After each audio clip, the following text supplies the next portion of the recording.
Thank you for joining us wherever you are. This podcast episode is brought to you by the Old Ways Actual Play Team.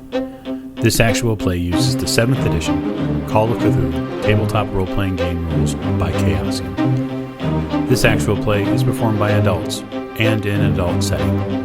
While we try very hard to stick to language for all ages, listeners should know that this podcast may include mature themes.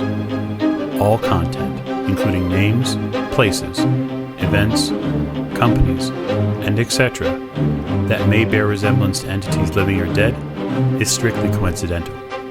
My name is Michael Diamond, and for tonight's game, I will be your keeper.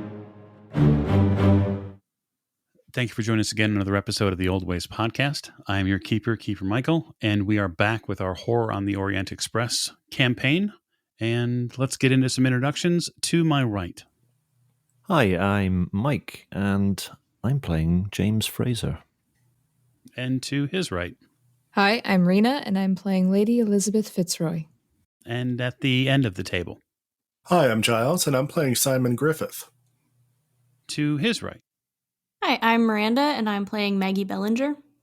And last but most certainly not least. I'm Martin, and I'm playing Richard Courtney.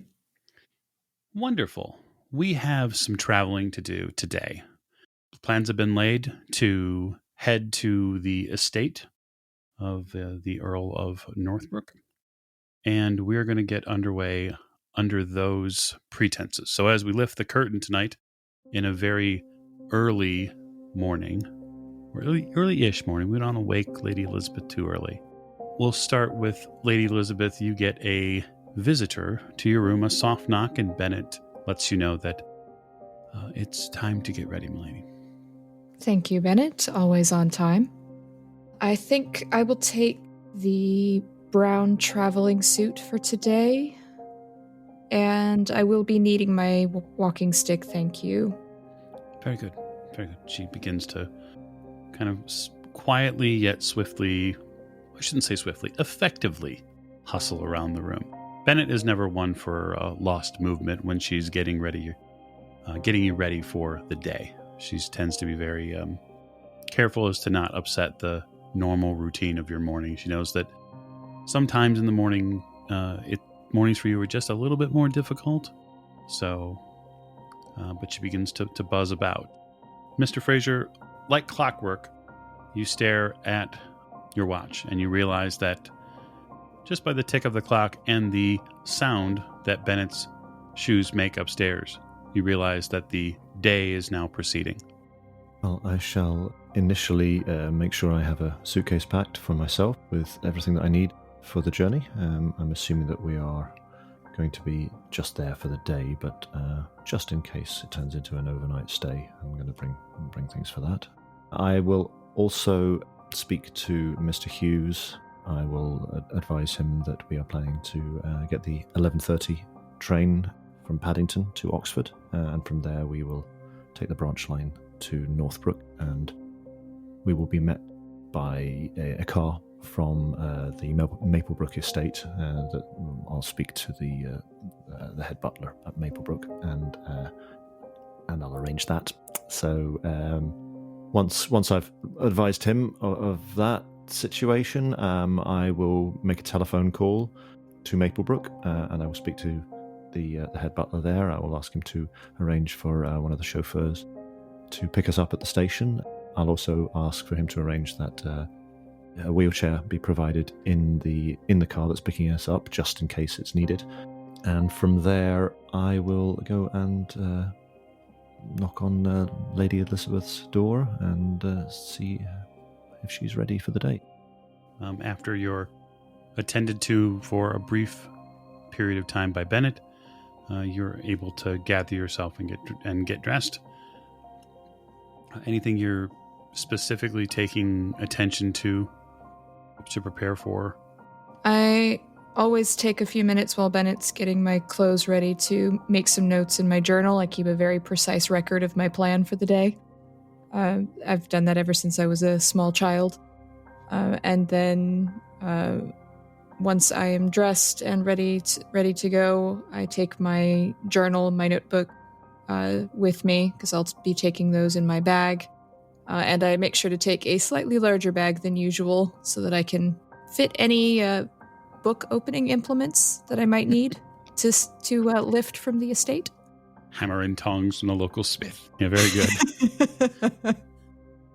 Yeah, it's fairly straightforward for you to get the larger bag set, and you're getting things just in the final touches. You've made your notes in your journal now, and you seem to have collected yourself. There's still a sense of the unknown surrounding the book and why it was in your father's care for so long. And then also why a man who was nearly burned to death was desperate to make sure that you had the book in your possession and that it hadn't gotten away. I think I've been kept awake at night thinking about these things. I have trouble sleeping some nights whenever I'm puzzling over a mystery or something that I can't quite figure out. So for the last couple nights or so, it's been a little difficulty sleeping, just puzzling things over, trying to think about anything I've missed, and then still waking up at my normal time, but feeling a lot more tired than usual. There's a sound that comes up the hallway. It's careful, it's measured, which means it has to be Fraser. There's a quiet, gentle tap at the door. Yes? Your ladyship, it's Mr. Fraser here. I'm just wondering if there's anything I can do to assist in your preparations for the journey today. I pick up my bag and I walk over to the door and just open it. I think I'm about ready, Fraser. Is breakfast laid for me in the sitting room? I believe so, your ladyship, yes. I'll speak to Mr. Armstrong and I'll arrange for him to take us to the station. The tickets are purchased and I'll be picking them up when we arrive there. Is it just Mr. Courtney that's travelling along with us, your ladyship? Hopefully. I see. Well, I dare say we shall meet him there. Would you like me to telephone him just to make sure that we have our watches in synchronization, as they say? Yes, please. We know how absent-minded these professorial types can be. Very well, your ladyship. I'll do that right away. I will head downstairs to my sitting room to have breakfast and do some light reading. Yeah, just as you'd expected, the staff have made sure that your breakfast is set out just as you expected it. It's a nice way to start the day, a little bit of calm and journaling, and then a little bit of breakfast to prepare yourself for the journey to see your brother. And I've slipped a couple packets of sweets into my bag for the children. You know that they'll appreciate it. Mr. Fraser, you're going to make a call? Yes, I will take the card on the note that I have of the number for Mr. Courtney, and I will telephone the operator, or I'll lift up the receiver and speak to the operator, and ask them to put me through.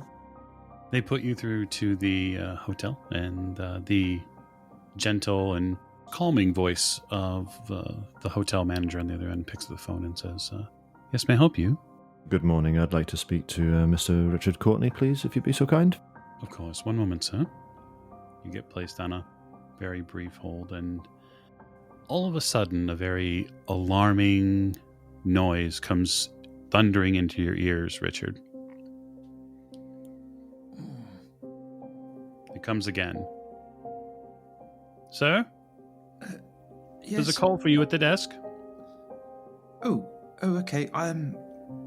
Give me one moment. Of course. And Richard will prepare himself and go down to the desk and take the call. You see the stick and receiver there. They hand it to you. Oh, thank you. Yes. Who's there? Hello, Mr. Courtney. This is Mr. Fraser here from Lady Elisabeth Fitzroy's residence. Ah, Mr. Fraser. Yes. How are you? I'm very well, sir. And yourself? I'm fine, thank you. I'm fine. How can I help you? Well, I'm just telephoning to determine if you're ready to leave for our journey today to Maplebrook. Yes. I'm looking forward to it. Yes, Marvelous. I'm sure it'll be great. Do you have a ticket arranged for the train yourself, sir, or would you like me to arrange that? Oh, if it's no bother, it would be most helpful if you could. No, sir. No bother at all. Of course. We are planning to take the 11:30 to Oxford, sir. The 11:30. Yes. Okay. So what, shall we meet you in the station at, say, 11 o'clock? How does that sound, sir? Yes. Or that would be 11:15, would that suit? No, 11 o'clock will be fine. 11 o'clock it is then. I'll check which platform it's to be leaving from, and I'll meet you there. I'm looking forward to it. Very good, sir. I shall speak to you later.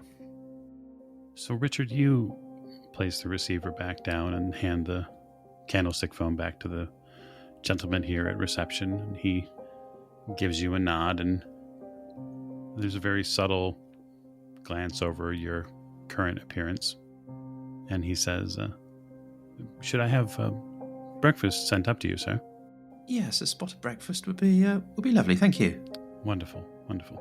Right away. You head back up to your room, Richard, and you're walking down through the halls there. It's at this point I would like Simon to give me a luck roll. 51 under 59. You've managed to secure a room relatively close to the professor's over a growing concern over his health, given the fact that someone at some point burgled his home and left a body there, or killed someone there in some regard. It's very difficult to ascertain what happened. You're not necessarily a medical investigator. But out of growing concern for his safety, you have taken up a spot nearby. And there was a call for him. You could hear a call across the hall. Someone had a phone call. It's what roused you a bit out of sleep.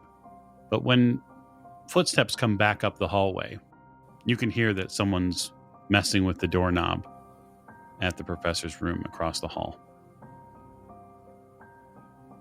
I'll stick my head out. You see that it's the professor, it's Richard, still a bit out of sorts for the morning. He's trying to get back into his room. Professor. Oh, good morning. Good morning to you. What are you doing up so early, sir? I took a telephone call down in reception. Oh, okay. It was that, do you remember him? That Mr. Fraser, Lady Elisabeth Fitzroy's manservant, I believe. Oh, yes, I remember him. Yes, but he was just calling. We're due to go to the Earl of Northbrook's mansion. Sounds fantastic. To explore. Yes, whether we can find a key. And Richard just sort of starts to float off, thinking about this thing again. Do you want me to escort you down to the station after what happened yesterday? Oh, if you could, that would. Yes, that'd be fantastic. I'd be most grateful. All right, give me 10 minutes, sir. Well, I'm just about to have a spot of breakfast, and we're due to meet at the station at 11 o'clock. Fair enough, I'll be ready. Well, thank you very much. Would you like to give me a quick knock, and then we can wander down to reception? Of course, sir. Wonderful. Thank you. Well, look forward to seeing you later then. All right, Professor. See you in a bit. So as the two of you kind of go your separate ways momentarily to prepare for the day, we find in another section of London, we find Maggie waking up at her Aunt Edith's home. Maggie, there's a bit of rain today. So far, it started pretty light, but you can tell, even not necessarily being a local, but you can tell it's bound to get a little bit worse before it gets better. I think I would go downstairs and possibly see what Aunt Edith is up to today. Okay. You throw something on and pop downstairs. There's a very strange smell coming from downstairs. It's a earthy, almost herbal smell. I wonder what Aunt Edith's up to now. Aunt Edith, are you around? I'll kind of poke my head into some rooms. You poke your head in. It's actually, the house here is relatively large, and so you can tell that a couple of the rooms have been opened. You can tell that there are also, just by the look of the front parlor area where servants tend to hang coats and whatnot, there are several more coats than you'd recognized. Oh, huh. It's quite early for Aunt Edith to be having visitors. That's strange. And my mind, the smell and seeing that there's visitors immediately goes to that gentleman that was here before. Oh, Lord Walters? Yes, Lord Walters. So you find your aunt in a rather strange situation. So you enter the dining area that she keeps here. She has moved most of the more, should we say, proper and practical things towards the veranda. She likes the porch area here. She prefers to use it to look out onto Hyde Park. Yeah. There's quite a Parisian scene going on here. Okay. There are several people here enjoying a bounty of fruits and other prepared foods. It seems that the staff is assisting her where she can. There are 2 gentlemen and a few more ladies who are here. They are enjoying something out of a very strange device. It's cylindrical. It sits near one of the ends of the table. And off of this somewhat cylindrical device, there's a bunch of steam or maybe smoke. And then out of the sides of this cylindrical, almost metallic device, there are several long tubes. And as you enter, one of the ladies is standing up and she seems to be reading out loud from a book. From just your ear, it sounds like French. She's reading maybe poetry. Okay. And she stops and coughs out this mouthful of smoke. Your Aunt Edith sits up. Oh, Maggie, wonderful. She kind of dusts herself off and stands up. And then when she makes her way towards you, you can tell that there's a bit of a wobble in her step, and she kind of grabs onto a nearby chair and just kind of keeps going. She has a wide smile on her face. Yeah. Oh, and Edith, I hope I'm not interrupting anything. Oh, no. We're having just a wonderful time. I had friends come up late last night from Paris, and we just had to open the doors and let them right in. It was just so wonderful to see them again. Oh, quite. You've been up all night, Aunt Edith? Oh, all night. No, what time is it? She looks around for a moment. Morning now. Oh, well, I suppose I'll sleep when I'm in the ground. She laughs. A couple of the other folks around her chuckle and whatnot. Do you want some breakfast? We have some food here. Oh yeah, that'd be great. Might I ask, what is that strange thing on the table there? One of the men stands up and makes some sort of adjustment to it. He says, "Oh, this is all the rage in Paris and the Bohemian districts now. They call it a hookah." Quite interesting. It's quite divine. You should try it. He offers you a very long-stemmed, what looks like a pipe, but there's a tube attached to it. You don't understand what's going on, really. Yeah. Oh, sure. How does one use this? Well, you see one of the other women float around the table. Not literally float, but she's, just comes smooth as water around the table. And she puts it in her mouth, and she gives it a very short inhale. Almost as if she was smoking a cigarette, and she blows the smoke out. She says it's much classier than simple tobacco. It does seem quite more refined. Yeah, I will try that. Yeah, the experience is, well, it's different. At first, the inhale is a lot sharper than you were expecting. I don't know that Maggie is a regular smoker. It's very popular, obviously, in the 20s, but this is far different. The density of the smoke is much thicker. The smell, though, is far sweeter than some of the tobacco cigarettes that you're used to. And the air around here is filled with this very sweet smelling smoke. Whoa, wow. That is quite different from what I'm used to back home. Indeed. And soon we think this will be just all the rage in New York. So you're going to see the new trend begin here. Oh, well, I do like to set the trend. Indeed. Well, I thought we could maybe go out today, Aunt Edith, but the weather outside is quite dreadful, so possibly maybe I could spend time with you and your friends. I'd be happy to get to know them. You're welcome to spend a little time here. I was just saying that it would be fun to talk about what you were planning next. Yeah, quite. That was, my thought exactly, since I'll be leaving soon. It would be nice if we could spend a little more time together. Of course. It might be a good idea if you are... I mean, the adventure sounds grand. I'm so happy for you. While my friends here have spent some time in Paris, have put any thought into finding out more about the places that you'll be going to? Have you done any, have you looked in any journals or any travel papers maybe? Yes, I have looked into it a bit. In fact, I think we're setting off for Constantinople first on Wednesday morning. You see the lady that's next to you with the long-stemmed pipe. She said, "It's a wonderful city. I've been before." Is there anything you would recommend there? Oh, keep a close eye on your purse, my dear. Yes, of course.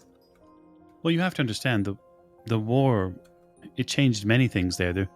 Just because the Great War was called to an end and all the players suddenly, she claps her hands, went home, the divisions that still lay in that country and nearby Greece are still very strong. Yes, of course. We're also going to... I know Paris is on our list of places to go to as well, and Edith said that's where you are from? Yes. I spent many years there. Of course, I've had the chance to travel to all sorts of places. Venice, even Milan. I hope you go there. What route are you taking? Do you know? I'm not entirely sure. Mr. Fraser, that is Lady Elisabeth's personal assistant, is actually handling all the travel plans. It's quite nice to have good help to be able to do that for you. Oh, wonderful, dear. It's nothing like having good help. She kind of clasps her hands together and sets the pipe reed down, and she looks at Edith and says, "My dear, I must just use one of your chairs here. It's been such a long night." And she kind of casually just turns and takes a wine glass off the table and gets out of one of these long loungers, and she seems to kind of just relax. It's almost as if she eases into a nap in like a matter of maybe 10 seconds. Yeah. Edith turns to you. If they can stay awake, I'm sure they'll be very fun. They seem to sleep most mornings. I don't know why. That is quite strange. Possibly from keeping long nights. Well, one of them was a player at the Moulin Rouge in Paris. So they speak the language of the evening, that's for sure. Oh, Aunt Edith. I will miss you quite a bit when I leave on this journey. Well, it's fairly clear that I will have a little entertainment while you're gone. Oh, yes. Will they be staying around for a while? Just a few days, I believe. Okay. But they'll probably still be here knowing them. Yes, well, I'm just quite pleased to see you socializing. Well, why don't we sit and have a bite to eat? Of course. I'd quite like to try that hookah again. You're welcome to there. My friends are very sharing. So, how did you find the new camera? Did you enjoy it? Oh, yes, I've been practicing with it a little bit. I'll definitely have to keep working at it. But I think I'll be able to get some great pictures on our travels. Wonderful. I hope to see many places through the camera. Oh, of course. I'll be sending you pictures and some of my writings. Good. Now, make sure that you've gotten yourself some proper stationery. I can't speak to the paper in some of these places. Oh, yes, of course. I will have to go out and do that before we leave then. She collects some of the food off of some of these trays that have been made available by the staff here and kind of puts together another plate. You've never seen your aunt eat like this. She's almost voracious. You too are beginning to get a little hungry. Mm-hmm. But that's probably just because it's the morning. Oh, yeah, of course. Must have a large breakfast to start the day. Yes, just like back in the States. And I imagine Maggie finding like a larger chair to sit in, like cross-legged in the chair very casually, just kind of relaxing with everyone. Oh, yeah, absolutely. It's probably midway or so through your meal with your aunt that you realize that her friends have kind of all collectively found places to relax, and they've all passed out. Like just kind of casually taken their own naps. It doesn't seem to bother your aunt at all. She continues right on with the meal and right on with conversation. So, when do you think you'll be back?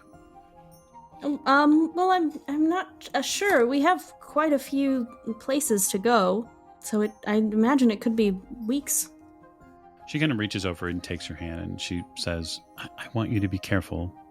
All right? Promise me you'll be careful. Of course. But we're traveling with some very strapping gentlemen, and I think that I will take good care of them. She taps your hand twice. You'd better. You know that they won't take care of themselves. Exactly. Can't tell you the number of times I had to look after your father. Well, I don't doubt that as well. Myself as well, especially after Mother passed. Yes. You can see her kind of look out over into Hyde Park, and she would have loved to see London and Hyde Park. Yes, I'm sure she would have. Now, since it's raining, let me make a suggestion to you. Yes. There is a new exhibit, my understanding is, at the British Museum. One you might not have seen yet. In case you also decide to do a little bit more looking into your travels, there's the library there as well. And although it's raining, luckily it's not an open roof library. Yes, that would be quite unfortunate. That sounds like a great idea. I did want to see a couple more sites, so it'd be nice to travel back to the museum and see this exhibit that you speak of. Yes, and that's why she raises her hand, almost as if she's in a class, and you see the member of staff come out. I shall need a good strong coffee before we go. I'm going with you, she taps on the table. I figured we could spend the day just romping around London together. That would be fun. That sounds fantastic. You couldn't have said something that would have made me happier, Aunt Edith. Wonderful. Then we'll get right to it. All right, so we'll turn the camera then to back to the professor and Simon, who've now prepared themselves, who've now eaten, and are probably meeting up to decide what's next. I knock on his door. Hello? You ready, Professor? Yes, 2 seconds. Let me just close my case. All right, sir. Shall we head off then? Yes, are you all packed as well? You ready to go? I wasn't aware I was going on the trip with you, sir. I thought I was just walking you down to the station. Yes, no, indeed. I was under the impression you, yes, never mind. Give me a few minutes, sir. I duck back in the room, and I strap myself. That's all I need, really. I figure I can always, I'm used to just getting by with one change of clothes, what I'm wearing. Yeah. All right. I step back into the hallway. All set, sir. Do you think we should take a cab or walk? I'm not quite sure what the safest thing would be. Probably a cab, sir. Right, okay. So I'll ask at reception. So Richard heads down to reception. Would it be possible to call me a cab, please? Myself and this gentleman here are going to Paddington Station. Of course, sir. Right away. Thank you. It isn't probably more than a few minutes before the cab arrives. So we head outside. Richard's going to look round and make sure Simon's with him and following him along. I'm going to look for any suspicious figures around outside. Well, it is London in the 20s, so that's suspicious is relative. I guess what I will say is if you'd like to go ahead and make a spot hidden roll, you're more than welcome to. Absolutely. And I will fail that 44 over 40. Well, there's quite a few people out here that you mark as suspicious probably at first glance, but it's fairly clear that they're just Londoners getting about their day. So while you might think that initially that they look suspicious, after a few seconds you realize that they're just moving about their own day and they're seeing to their own affairs. Looks clear, Professor. Right, okay. And is anyone waiting to open the door for the cab, or is it just a cab that's pulled up waiting? Yeah, it's just a cab that's pulled up waiting. I open the door for the professor. It's like, you're not that fancy yet. No. So Richard will probably go for the door handle at the same time as Simon, and then realise that he's getting the door for him. Richard's not used to this sort of treatment. Oh, thank you very much. You're welcome. And Richard will clamber in, making somewhat of a meal of getting his case in the cab, not because he's trying to make a point, but just because he's not particularly strong and he's having a problem getting it over the lip of the door. Simon, while you're assisting him in opening the door and getting stuff ready, somebody bumps into you just momentarily on the street. Oh, I'm sorry, sir. I scope him out. I want to see did I just have my pocket picked or anything like that? You're not really sure. You're going to go check for your wallet specifically? Yes. Okay. Yeah, it seems like it's there. Anything else? Are you checking all your pockets in front of him? Oh, yes. Okay. Yeah, I mean, papers in one pocket seem in order. You can feel them. And then, the rest of your pockets seem as they were before. He excuses himself, again, and so I'm really sorry. I just didn't see you open the door there. No harm done. It's quite all right. You see that when you turn to him to check a few things over, and as he's apologizing, where do you keep the pistol? In the right-hand pocket of my jacket. Okay, fair enough. He just excuses himself and continues walking down the street. And that's still there? Mm-hmm. Yep, absolutely. Interesting. I'm trying to mentally register him in my head. Caucasianish color, so he looks like he fits into the London street crowd here. Not especially well-dressed or underdressed. He actually kind of reminds you of what Richard wears. Not nearly as well-fitting. Probably some sort of an accountant or a business owner of some sort. Okay. Do I think I will be able to recognize him again is what my key question is. I think it's likely that having looked at him while you were going through your pockets, you probably got a pretty good read on what he looks like. So if he pops up again, you're likely to know, yeah. Excellent. Okay, that's all right. I will climb into the cab with Richard. Okay. He's still got his case and everything, correct? He seems to, yeah. All right. And we close the door. Richard, check your pockets. Yes. What did that fellow want? I'm not sure. And I go through all my pockets to see if there's anything in them. If anything's been put in them, I take out my pistol in front of Richard in the cab and... That's not disconcerting at all. Pop it open, Did we clarify, is this a revolver or an automatic? That's an automatic. All right, pop the clip and make sure that it's all good. You hear the driver say, sorry, excuse me. Is everything all right? Yes, everything's fine, sir. Is this an open cab? It's just a London black cab. So Richard will go through his pockets and see if he can see anything missing. There does not appear to be anything missing, no. No, everything seems to be all present and correct. All right, Richard, I'm just trying to keep on our toes. I must say, it's terribly disconcerting. I mean, there's been a lot of comings and goings and strange people, and I have to admit, even a gentleman knocking into you in the street is somewhat off-putting at the minute. I'll be glad to Yes, glad to get on the train, I think. It would be good. You know where we're going, of course, correct? Yes. Driver, could you take us to Paddington Station, please? Right away. Did you manage to find any more about those Turkish people? Not yet. I can ask around, see if any of my friends know anything. Yes, it's rather strange. I wouldn't mind checking in with Professor Smith again at some point, but I fear I won't be able to do that. Well, at least today. I think today you need to focus on the train trip and Lady Elisabeth. Yes.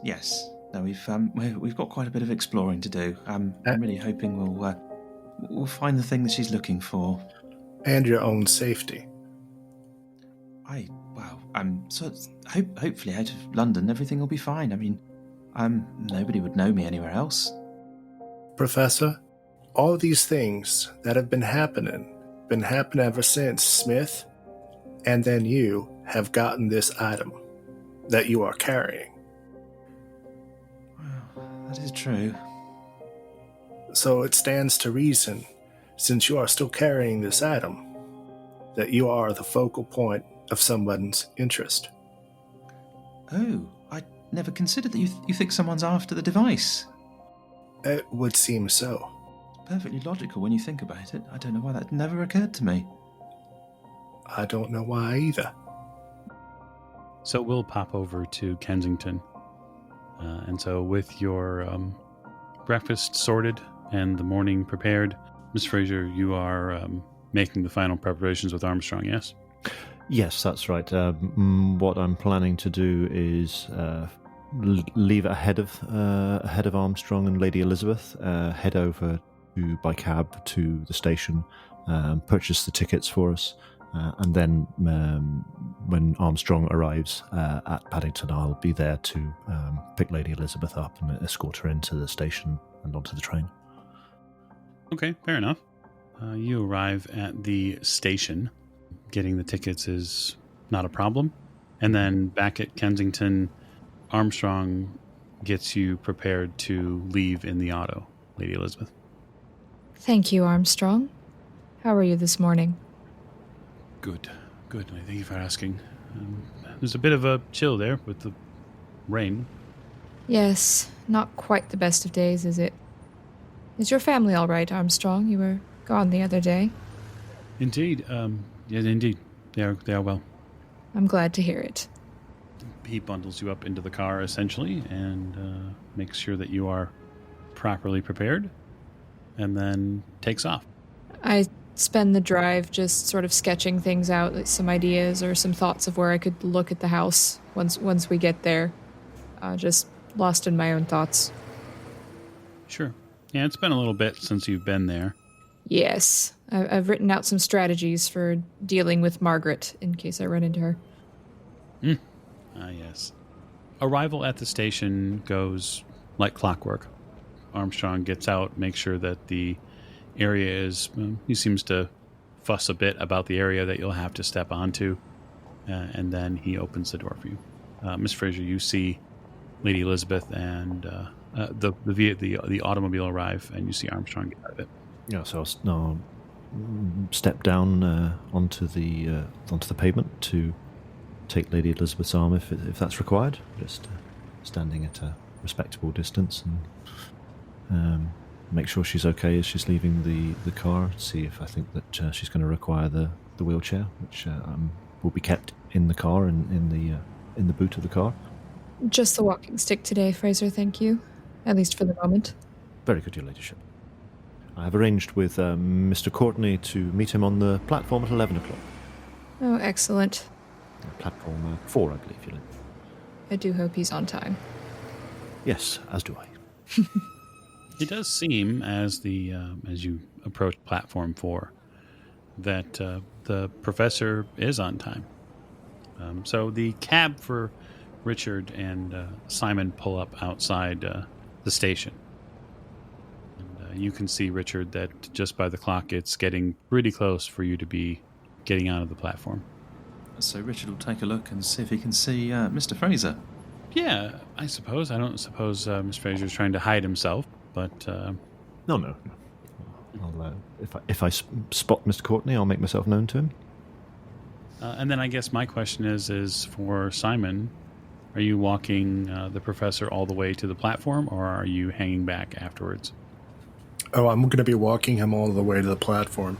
Since he's carrying the case, I'm thinking there could even be a snatch and grab or something like that. Then, Miss Fraser, you would also notice that Simon is along with him.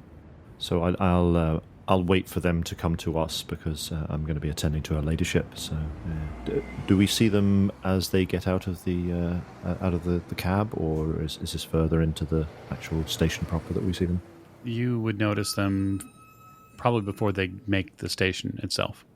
I'll give them a little wave and I'll say, "Oh, Lady Elisabeth, I see Mr. Courtney has arrived, and I believe is that not Mr.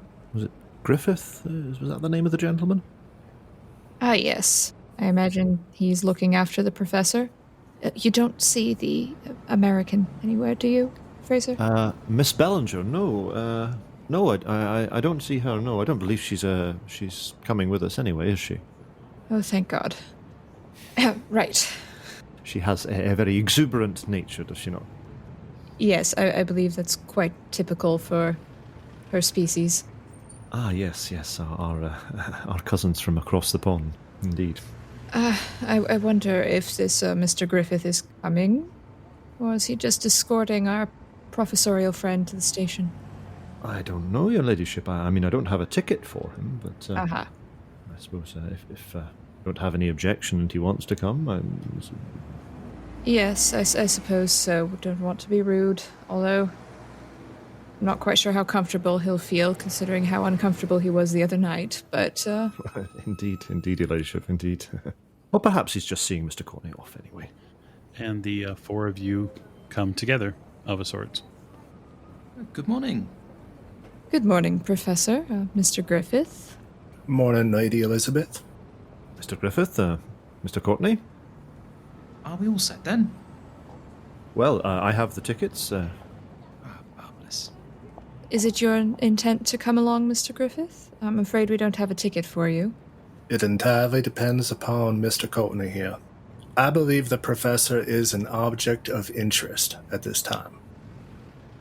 Perhaps it might be advisable to discuss this in a more discreet location rather than on the pavement. Understood. I hadn't given much thought to it, but yes, I mean, if you think that's best, then yes, I'd feel safer if you came with us. Well, in that case, I'll go and see about a ticket for you, Mr. Griffith. Thank you very much, Mr. Fraser. Sorry, I don't seem to have given that much thought at all. It's all unfolding rather quickly for me. Yes. Don't worry, we keep Fraser around to do the thinking. Yes. Very kind of you, your ladyship. Well, I'll go to the ticket office and I'll make the arrangements. And shall I meet you on platform 4 we're on? Very well, Fraser, thank you. Very well, your ladyship. Would you be all right with the company of these two gentlemen, or would you prefer to wait for me to come back? I'll be fine, thank you. I'll meet you at the platform. So I'll just make my way across to the ticket office and I'll wait in the queue and buy another ticket for Oxford for Mr. Griffith. You benefit from a very small queue and are able to retrieve a ticket pretty quickly. The station today is pretty busy. The people here obviously range in class from those who can barely afford a ticket likely and those who could buy many tickets. There's a pretty wide swath of humanity in front of you. And I'm sure that each one of you would react to that a little differently. So I suppose bear that in mind as the train arrives just a few minutes later. So I will of course have purchased first class tickets for Lady Elisabeth and myself, as I'll be accompanying her, and I would imagine that it would be most practical and suitable to also buy first class tickets for Mr. Courtney and Mr. Griffith. It would be practical of you to do that, yes. Fraser is a most practical person. The first class service on the train is excellent. I suppose your thoughts likely, Fraser would probably go to the the larger train journey that's coming. You're probably hopeful that there will be just a little bit better of a class of service aboard the Orient Express. I would expect so. Yes, absolutely. But the journey is one that begins with just a bit of shuddering from this train. You don't know why. It finally gets into gear of sorts and then moves along north. So Maggie. Yep. Your morning is unlike any that you've had before. Oh, cool. After just a bit more of whatever this hookah thing is, you and your Aunt Edith set off. She has consumed 2 or 3 different cups of this coffee that staff have made for her. And it seems almost volcanic. She has such a wonderful reaction to it. She seems to just buzz about the house as she's collecting her clothes and things to go out on to London's many different sites. She encourages you to have some as well. She says that it's a real pick-me-up.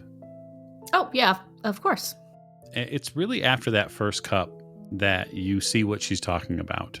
Feel like you breathe better.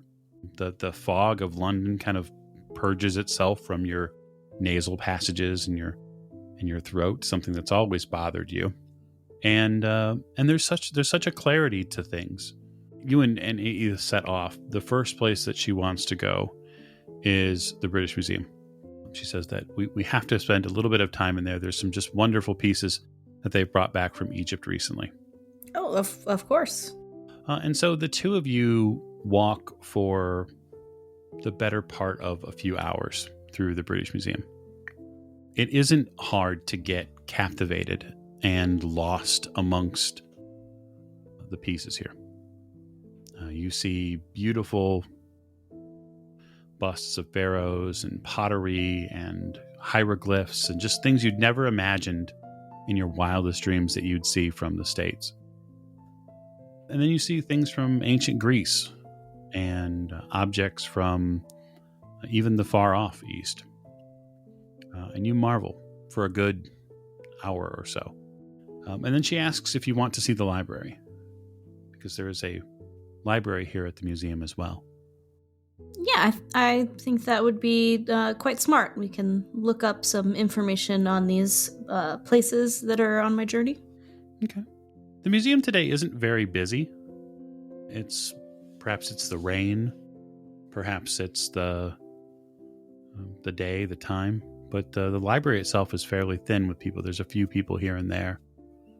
There are, of course, librarians who are stocking and restocking, but even they are no more than a handful. I don't know if you've ever seen the library inside the British Museum, but it's a great circular library. And so there's books from floor to ceiling. Some of them are behind enclosed cases, so that way they can't be touched. There's a lot of tables after you gain your selections to read them, and your Aunt Edith kind of just dives in. She pulls one of the selections that she can get her fingers on towards you and says, "Look, this one here is about the history of Paris." Oh, well, that should come in handy. She cracks it open and kind of begin perusing it.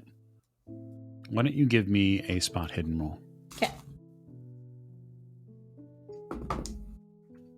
45 against 25, so it's a fail. Okay. The books, you're not too sure who the book's author is, but what really draws your eyes to this book are all of the painstaking artistry that's been done inside the borders. So this is one of those books that has just really wonderful filigree work on the pages. You can tell that an artisan took time to craft pictures inside the book. It's very captivating. Oh, this is quite a gorgeous book that you've found, Aunt Edith. There are tons of them around here. In my early days, just after arrival, I spent a couple of weeks just in and out of this place. The museum is wonderful, but the history that they've managed to save from the rest of the cultures around the world is unbelievable. Yes, would this be where you happened to meet Professor Smith? She She puts her hand kind of to her lips. She says, we have to be very quiet. Oh, yeah. They get very upset if you talk. But I met the professor at a cafe, but not too far from here. Oh, that's right. We did end up coming back here once. And when we did, well, the professor was interested in a little bit more than book. Maggie tries to stifle her laughter. She chuckles. She puts her whole hand over her mouth. I'm going to find the ladies' room if you'll just don't go too far. Oh, yes, of course. She wanders off, towards where the bathrooms are in and out of the... she's going to have to go to the outer section. So you have a moment or two in the library. Yeah. I will probably maybe flip through this book a little bit. And I wanted to... I know you told me not to go very far. It's okay. You don't do what you're told. We know that. Mm-hmm. There are some places that were more unfamiliar to me. Specifically, I would maybe want to see if there was any information I could get on Belgrade in particular. Yeah, I guess a library use roll is in order then. Perfect.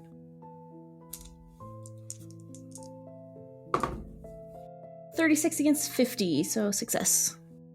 Okay. Yeah, they have a couple of tomes here, or books here, series of them on some of Belgrade's history. And you can see that a lot of it pertains to Belgrade especially has been a location where a lot of wars have happened in and around. So there's sieges that get laid to Belgrade in the mid-1700s.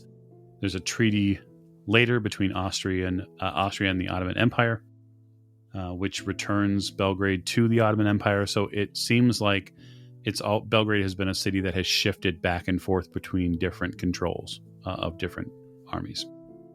You also see that there's a national museum there. And so you think that maybe if you get time, you'll have a chance to stop by the museum. I would almost count on it. Yes. Make me one more spot hidden roll if you would. Okay. It was a 78. You know, that even the coffee has not helped quite Maggie focus. No, that's true. You're welcome to push if you think that she's being perceptive, or if you think that she's just focused in specifically on learning more about these places. That's fine. Sure, I'll push the roll. It's always gone well for me, so. Absolutely. 14. Excellent. It must be something in the coffee, maybe. Or maybe it was whatever was in that hookah. But you get the sense, as the library has quieted from after Aunt Edith has left it, even her very presence is a bit alarming.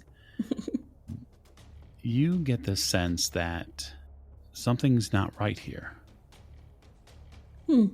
Something's a bit off, and it isn't something you see, it's actually something you fail to hear. And you think you should. Now, of the 2 or 3 people that are in the library, granted it's relatively large, there's a person there just beyond some of the other shelves that has been sitting in the same position for the entire time you've been here so far. So maybe 30 minutes or so. And what you haven't heard out of them is a single page turn, a cough, any movement in their chair. They're not making any noise. Well, first question is, how large are these books that I have? They're probably encyclopedia size in the Okay. sense where, they're definitely a full-sized book. They have hard covers, but they're not like a wizard's tome from... Yeah. It's not like Lady Elisabeth's book, which is much larger. But perfectly good for bludgeoning someone if I have to. If necessary, yes. Yes, I kind of just want to stare this person down. Okay, you stare for a period of time. I want them to know that I know that they're here. Okay. So the person's wearing it's definitely a male, in the sense that it's wearing a suit, and you can tell that it has a fedora hat on. it's hard to get their eyes because the rim of the fedora comes just down far enough where this book is propped up, where they're holding onto it. Does it seem like it's been a long enough time that Aunt Edith should have come back by now? I mean, your brain thinks that, right? She should be back any moment. Yeah. She shouldn't be gone this long. I may try to go. If she was going to the restroom, I might try and just meet her halfway. Okay. You head back out. And you find the restroom. She's coming out of it as you're getting closer to it. Oh, did you need to? She kind of points back to the restroom. Oh, no, Aunt Edith. There was a gentleman in the library. I found him quite unsettling, and I became concerned, so I thought I'd come find you. She gives you a strange look. Well, that's just... I'm just not going to stand for that. And she keeps walking back towards the library. Of course she is. That's quite not necessary, Aunt Edith. You know, with all the goings-on lately, maybe it's best if we just keep our distance. Yeah, she's not listening to you. Okay. She continues forward and in the bull in a china shop fashion, stalks back into the library and then stops, like, a bit after probably 20 sort of feet going in. She starts looking around. Well, which one of them was it? She turns around to in just a regular vocalized voice. So like her voice echoes a bit in the library. And Maggie's once again like clutching a book just in case. Is he still here? Yeah, he's right over there. Oh, that gentleman over in that direction. She turns heel and begins moving in a very direct fashion towards the man. Okay. I follow. You follow. She gets probably a good 6 to 8 feet away from his table, and she kind of stops. She puts her hands like on her hips and very matter-of-factly says, I don't know who you are, sir, but you will not just simply stare at my niece this way. She kind of pulls you forward a little bit. I demand an apology immediately. I wait for my apology. The man doesn't move.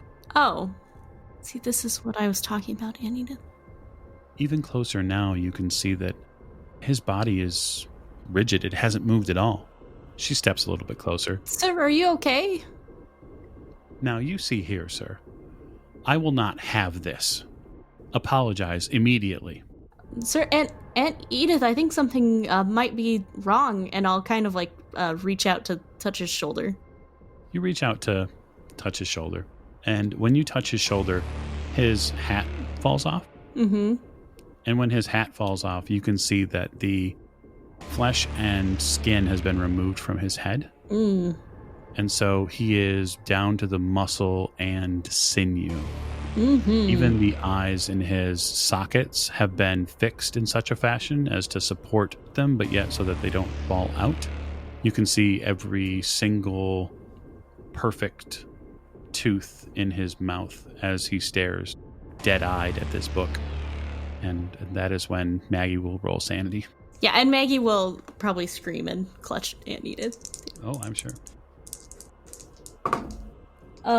82. Which That's is a fail. Yeah. All right, so let's see here. I just got to roll for Aunt Edith. Aunt Edith has rolled a 6. Yeah, Aunt Edith is very steadfast. She's a hardy woman. Okay, so Maggie's going to lose 4 sanity. Okay. And your aunt is, she's going to lose 1. She screams right along with you. And she grabs you and kind of tries to pull you back a little bit. Yeah. Like, oh, gosh. Oh, my goodness. Oh, my goodness. You hear her voice get real high and shrill. Help. Someone help. Someone help. You can see Maggie there at the blank space between this dead man's hands and the book where they're clasped together. There's a bit of the table there would normally be dead space. It's open. Yeah. But there is what looks like a piece of paper and something is written on it. Can I see what's written on it? Or you can. I mean, I kind of want to just snatch the paper. You can. You could do Okay. both. No, Totally yeah, up I to would you. do both. Yeah. You find something written on it. Okay. It's really after you pick it up that you realize something. Just as the bits of your fingertips touch it, you realize it's not paper. And Maggie's. And what gives it away truly is the small follicles of hair still on the other side. Mm-hmm. And I'll get back to you in a minute. Okay, great. Back on the train north, it's clear that the rain has gotten a bit worse. As the four of you are making your way to see Lady Elisabeth's family. Anyone doing anything specific on the train? I am going to be examining the timetable for. I have a book with me as well, which I'll read. But I'm also going to be examining the timetable for the Orient Express, just to see what the schedule is, what the different stations it stops are at, and what kind of order it stops at, just to get an idea, and also compare it with my notes about the different pieces of this simulacrum that we are going to be looking for. Try and work out an itinerary, a kind of an order of play, as it were. Yeah, it seems anyway that the Orient Express leaves from Victoria at about 2:30 or so, and then there is a trip to Calais, and then there is a ferry portion. So, as a keen personal assistant, you would know that, or at least you would bet on that that ferry trip is not part of the Orient Express's journey. Mm-hmm. You know that you're going to have to secure tickets for the ferry as separate to the Orient Express, Mm-hmm. right? Okay, that's not a problem. No, you imagine it's probably reasonably enough to call the ferry and let them, or even pick them up at time. You wouldn't doubt that there's some sort of preferential treatment once you arrive for Orient Express passengers. That's not uncommon. Would it be possible for me to deal with all this through the travel agent and have them arrange not only the tickets for the Orient Express but also for the ferry part of and any other additional tickets that might be needed as part of the journey? You can at the very least ask. The only thing that would impede that would be if the ferry. You're guessing that the ferry is a separate company from the actual train service, but if you have an agent go by both, then it doesn't really matter. Well, that's what I'm thinking. If I employ the services of an agent, then they can deal with any connecting, plus any other like connecting trains or parts of the journey that might be necessary, and for us it'll be a kind of one ticket covers everything kind of deal, and as we get to each stage of the journey, it'll have been taken care of ahead of time for us. It's definitely a good plan. So that's pretty much what I'll spend the journey doing then. Okay. Anybody else have anything specific they're spending their time doing north? Lady E would be talking to Richard, maybe sketching out some ideas of what kind of key or something they could be looking for, just so that they already have some ideas when they first start out, maximize their time. So I have a sketch here of the law. Do you think, Professor, that we're looking for a regular key, or do you think there's some other kind of device we could be looking for? What are your thoughts? Would it be possible to take another look at the book, Clee? Yes, of course. Slip it out of my bag, because of course I wasn't going to leave it at home.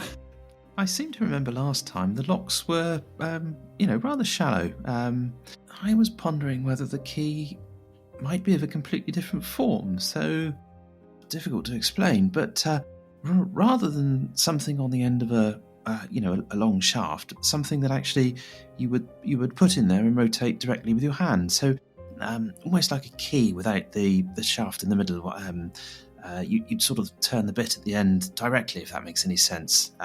It's difficult to articulate, but I'd be interested to look at the locks again just to see what the shape of that could be, and then maybe we could come up with an idea as to what form that might take. Yes. I don't really have that much experience in these things, but could be some kind of codex or something. Yes, I was, difficult to explain. And Richard will reach into his pocket and pull out a 6-sided dice and say, if you take a look at this, it could be something like that. This is a simple die, but if you imagine a lock which was sort of square shaped, you could pop that in there and rotate it. So Right. we might be looking for something of a similar sort of size and shape, maybe a bit more complicated than this this die here, but I don't know. Yes, let's have a look at the locks on the book again and see if we can work out what it might be. I love how Richard just has dice with him. Like, does he play Dungeons and Dragons? Richard always has a pair of dice with him. All right. Well, here, I'm going to pull the book all the way out of my bag because I assume that it's not like we're going to draw that much attention. And I'll gingerly hand it over to him. I've made some sketches, but perhaps you could get a better look at the mechanisms or something. Yes, thank you. And Richard will take a look at the locks and see if he can notice anything. Richard's used to playing with locks a little bit from his childhood, so he's gonna see if he can work out how this mechanism works. Whether there's a pokey up bit in the middle that you'd slot, the end of a key onto, or whether it looks like there might be something that you'd push in there and rotate manually directly. Sure, that sounds a whole lot like a mechanical roll from you. Or you could give one a go. That is 84, unfortunately. Okay. Yeah, you give it a good probably 5 or so minutes worth inspection, consideration, and whatever it is about the locks, the whatever is behind the plates that protect the actual mechanical portions, it has to be just something of a wonder, because it doesn't really conform to anything that makes mechanical sense. You really need to see what the insides look like to be able to determine where the pins would go, you figure? That's a bit peculiar, this thing.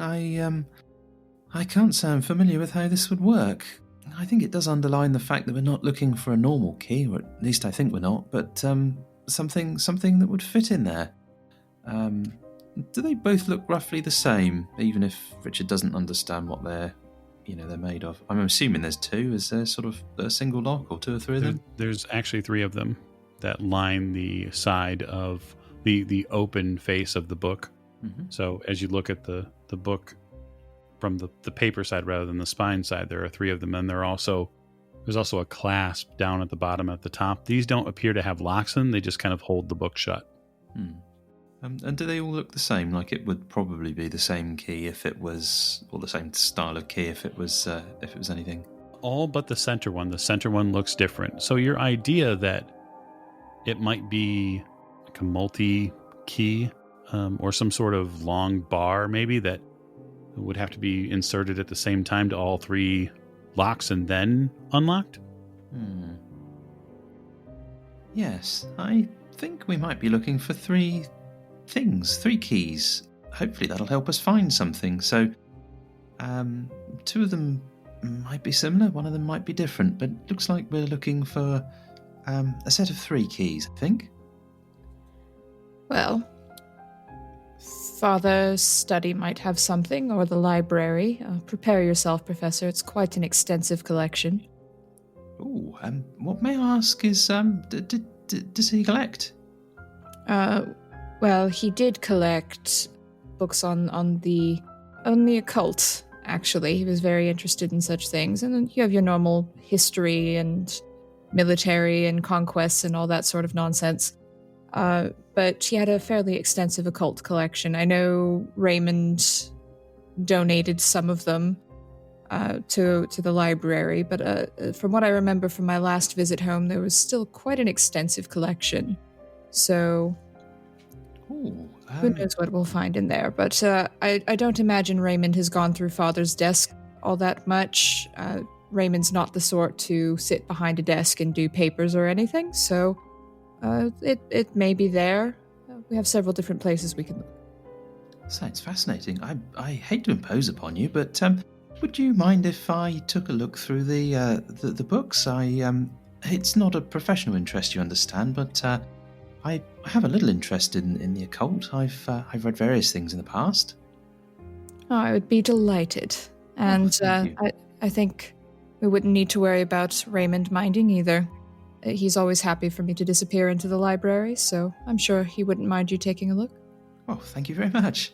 He does sound like a sort of chap maybe that doesn't appreciate sitting down and reading. More of an active chap, maybe. The only time he sits down is when he's on a horse. Ah, I see.